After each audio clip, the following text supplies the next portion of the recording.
Operation टायगरची तयारी पूर्ण झालेली आहे। लवकरच ऑपरेशन यशस्वी झालं की तुम्हाला कळवणार असं मोठं विधान मंत्री शंभूराज देसाई यांनी केलंय। सध्या ऑपरेशनची जबाबदारी काही सर्जनवर देण्यात आलेली आहे। ऑपरेशन यशस्वी झालं की लवकरच तुम्हाला सांगणार असल्याचं देसाईंनी म्हटलेलं आहे।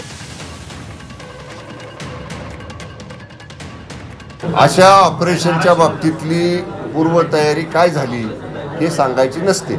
ऑपरेशन सक्सेसफुल झालं मग ते जाहीर करायचं। डॉक्टर यांना सांगू, आरोग्यमंत्री आमचे डॉक्टर आंबेडकर साहेब त्या ऑपरेशनची पूर्वतयारी चांगली करतायत। आम्ही टीम वर्क म्हणून सगळेजण, आणि तुम्हाला यशस्वी सक्सेसफुल ऑपरेशन झालेलं दिसेल।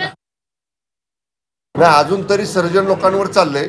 मुख्य सर्जननी त्याच्यात लक्ष घालण्याची वेळ अजून आलेली नाही। जेव्हा मुख्य सर्जन लक्ष घालतात तेव्हा काय होतं हे 2.5 वर्षापूर्वी महाराष्ट्राने बघितलेलं आहे।